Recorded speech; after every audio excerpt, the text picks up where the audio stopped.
आज का टॉपिक है अवलोकन। अवलोकन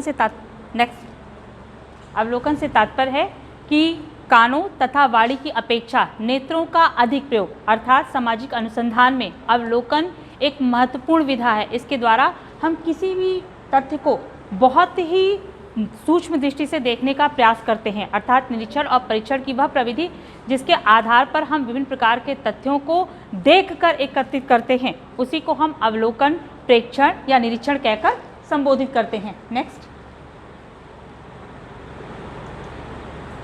मोजर के शब्दों में अवलोकन का तात्पर्य कानों अथवा वाणी के स्थान पर स्वयं अपनी दृष्टि का अधिक से अधिक उपयोग करना है, अर्थात हम कानों या वाणी की अपेक्षा अपने नेत्रों का अधिक प्रयोग करते हैं। सामान्य तौर पर हम बहुत सारी चीज़ों को देखते हैं, लेकिन जब हम सामाजिक अनुसंधान में अवलोकन की बात करते हैं तो उसका तात्पर्य होता है कि बहुत ही गहनता और सूक्ष्मता के साथ तथ्यों का अध्ययन करना। ठीक इसी प्रकार से पीवी यंग ने अवलोकन को परिभाषित किया। उन्होंने कहा है कि अवलोकन घटनाओं के स्वाभाविक रूप से घटित होते समय नेत्रों द्वारा किया गया सुव्यवस्थित और सुविचार अध्ययन है। यानी कि यहाँ पर हम तथ्यों को किसी भी प्रकार से नहीं देखते, बल्कि वो देखने में एक पैटर्न होता है, विचारपूर्ण दृष्टि से हम देखते हैं, जिससे कि हम विभिन्न प्रकार के तथ्यों को सही तरीके से एकत्रित कर सकें। इसी को हम अवलोकन कहकर संबोधित करते हैं। नेक्स्ट, अवलोकन की प्रकृति से सीधा सीधा स्पष्ट है कि इसमें हम मुख्य तौर पर मानवीय इंद्रियों का व्यवस्थित प्रयोग करते हैं और इसके द्वारा एकत्रित किए गए जो हमारे तथ्य होते हैं वह बहुत अधिक विश्वसनीय होते हैं। नेक्स्ट, यहाँ पर हम मुख्य तौर पर आपको अवलोकन के प्रकार के बारे में बताना चाहेंगे। अवलोकन 3 प्रकार का होता है: अनियंत्रित अवलोकन, नियंत्रित अवलोकन और सामूहिक अवलोकन। अनियंत्रित अवलोकन के 3 भाग होते हैं: सहभागी अवलोकन, असहभागी अवलोकन, अर्ध सहभागी अवलोकन। इसमें सबसे पहले मैं आपको सहभागी अवलोकन के बारे में बताना चाहूँगी। सहभागी अवलोकन का तात्पर्य होता है अवलोकन का वह प्रकार जहाँ पर अध्ययनकर्ता अपनी वास्तविक पहचान को छुपाकर समूह के साथ घुल मिल जाता है और समूह का पूरी तरीके से अध्ययन करता है, अर्थात जिस समूह का उसे अध्ययन करना होता है उन्हें उसकी वास्तविक पहचान नहीं पता होती और इस आधार पर वह अपनी पहचान को छुपाकर उनके साथ पूरे समय रहता है, 24 घंटे उनकी विभिन्न प्रकार की गतिविधियों पर नज़र रखता है और जो भी तथ्य उसे महत्वपूर्ण लगते हैं उन्हें वह धीरे धीरे अपने पास एकत्रित करते चलता है। समूह के विभिन्न व्यक्तियों के साथ बातचीत करता है, उनसे घुलता मिलता है, जिससे कि उनके साथ ज़्यादा से ज़्यादा अपना विश्वास उनके ऊपर कायम कर सके और उनसे विभिन्न प्रकार के तथ्यों को एकत्रित कर सके। इसका प्रयोग सबसे पहले लिंडमैन ने किया था, बाद में जॉन ने भी किया और उन्होंने अपनी एक पुस्तक लिखी द स्ट्रीट कॉर्नर। इसमें उन्होंने सड़क पर रह रहे जो लोग थे उनके साथ लंबे समय तक वक्त बिताया और उसके बाद उनका अध्ययन किया। बहुत सारे तथ्य ऐसे होते हैं, बहुत सारे विषय ऐसे होते हैं कि जहाँ पर सहभागी अवलोकन हमारे लिए बहुत अधिक महत्वपूर्ण होता है। तो इस तरीके से बहुत सारे ऐसे विद्वान आए जिन्होंने सहभागी अवलोकन का प्रयोग करके विभिन्न प्रकार के तथ्यों को जानने का प्रयास किया। हालांकि कुछ विषय ऐसे भी होते हैं कि जिनका सहभागी अवलोकन के द्वारा अध्ययन नहीं किया जा सकता, क्योंकि एक व्यक्ति अपनी पहचान छुपा सकता है, किसी समूह के साथ रह सकता है, लेकिन उन्हीं की तरह की मनोवृत्ति को अपना लेना उसके लिए संभव नहीं होता। अर्थात अगर हम किसी अपराधी आदि का अध्ययन करना चाहते हैं या हम देशद्रोही का अध्ययन कर रहे हैं या हम प्रोस्टिट्यूट्स का अध्ययन कर रहे हैं तो हम उनकी गतिविधियों को अपना सकते हैं, लेकिन उनकी तरीके की मनोवृत्तियों को अपनाना हमारे लिए संभव नहीं होता। नेक्स्ट आता है हमारा असहभागी अवलोकन। यह सहभागी अवलोकन से जस्ट अपोजिट है। इसमें क्या होता है कि हम जो है अपनी वास्तविक जो पहचान होती है उस पहचान को समूह के सामने रखते हैं, अर्थात जिस समूह का हमें अध्ययन करना होता है हम उसके पास जाते हैं, अपनी पहचान और अपना उद्देश्य कि क्यों हम उस समूह का अध्ययन करना चाहते हैं, ये सारी चीज़ें हम वहाँ पर क्लियर करते हैं। और जब समूह इस बात के लिए तैयार हो जाता है हमारे उद्देश्य को समझते हुए कि हाँ हम उसकी विभिन्न प्रकार की गतिविधियों का अध्ययन कर सकते हैं, तो ऐसी दशा में प्रतिदिन एक निश्चित समय पर अवलोकनकर्ता समूह के पास पहुँच जाता है, एक तरफ अलग होकर तटस्थ होकर बैठ जाता है और समूह की जितनी भी प्रकार की गतिविधियां हैं वह उनको देखता है और उनको नोट करता चलता है। तो इससे क्या होता है कि जो हमारा काम होता है वो बहुत जल्दी हो जाता है। जल्दी इसलिए हो जाता है कि यहाँ पर हमें अपनी पहचान या उद्देश्य छुपाना नहीं है, बल्कि वह सामने वाले के सामने स्पष्ट है, इसलिए हमें अपने कार्य को करने में सरलता होती है। लेकिन यहाँ पर एक प्रॉब्लम है। प्रॉब्लम ये है कि जो असहभागी अवलोकन है ये एक सामान्य सा तथ्य है कि अगर आपको ये पता होता है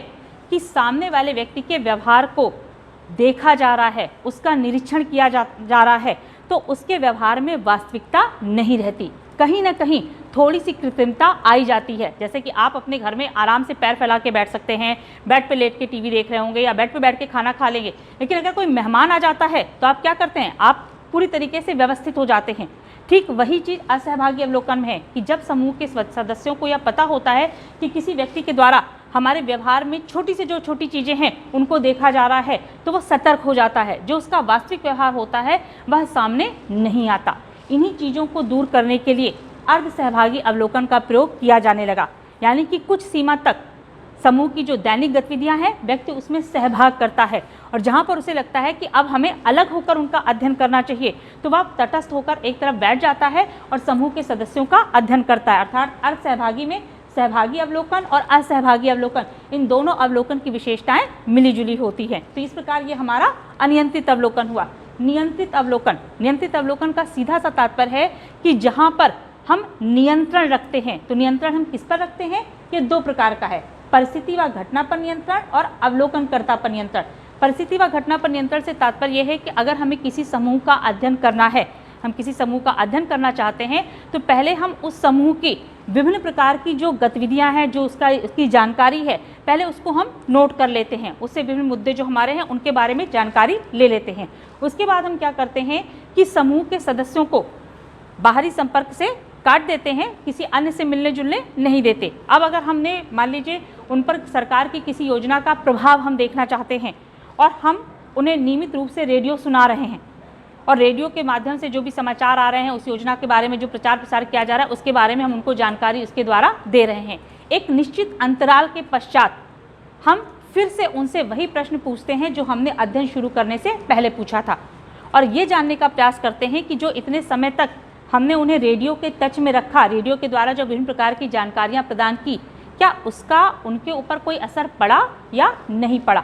अगर हम देखते हैं कि हाँ, बहुत सारे ग्रामीण ऐसे हैं जिन्हें उन योजनाओं के बारे में बहुत सारी जानकारी मिली है, तो इसका मतलब कि जो हमारा प्रयोग था वो पूरी तरीके से सफल रहा, और हमें मान लेते हैं कि रेडियो वह कारक था जिसके द्वारा हम समूह के अंदर चीज़ों को जो है बदल सके। तो इस प्रकार से हम परिस्थिति व घटना पर नियंत्रण करते हैं। अवलोकनकर्ता पर नियंत्रण, समाजशास्त्र में या आप कह सकते हैं कि सामाजिक अनुसंधान में सबसे बड़ी चीज़ ये होती है कि अनुसंधानकर्ता किसी भी प्रकार से अपनी पक्षपात या जो उसकी अपनी भावनाएं हैं उसका अध्ययन में समावेश न करने पाए, यानी कि अध्ययन व्यष्टिवादी नहीं होना चाहिए, अध्ययन पूरी तरीके से वस्तुनिष्ठ होना चाहिए।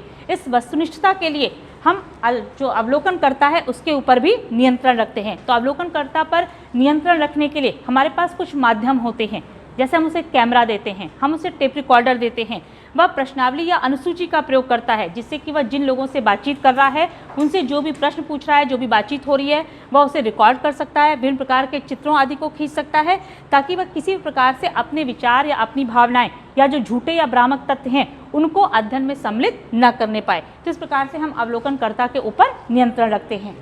तीसरा है सामूहिक अवलोकन, जो कि आज के समय में सबसे अधिक प्रचलन में है। आज के समय में हम क्या देखते हैं कि किसी भी एक विषय के कई सारे पहलू होते हैं। कोई विषय राजनीतिक भी हो सकता है, सामाजिक भी हो सकता है, आर्थिक भी हो सकता है, मनोवैज्ञानिक भी हो सकता है। तो किसी एक विषय विशेषज्ञ के द्वारा इसका सही प्रकार से अध्ययन नहीं किया जा सकता। इसलिए हम क्या करते हैं कि विभिन्न प्रकार के विषय विशेषज्ञों के साथ मिलकर एक रूपरेखा बनाते हैं। ये तय करते हैं कि किस प्रकार से हमें काम करना है और कौन से पहलू का अध्ययन उनको करना है, वो हम उनको सौंप देते हैं। उसके पश्चात जिस व्यक्ति के द्वारा अध्ययन कार्य किया जा रहा है वह एक निश्चित समय पर सभी लोगों से उन्होंने जो तथ्य एकत्रित किए हैं उन तथ्यों को अपने पास एकत्रित कर लेता है, और जो उनकी फाइंडिंग्स होती हैं, जो उनकी रिपोर्ट्स होती हैं, जो उन्हें तथ्य पता चले होते हैं, उसके आधार पर एक फाइनल जो रिपोर्ट होती है वह फाइनल रिपोर्ट उस व्यक्ति के द्वारा बनाई जाती है। तो इस प्रकार से वर्तमान समय में सामूहिक अवलोकन का प्रचलन भी बहुत ज़्यादा है। Thank you. कितना हुआ?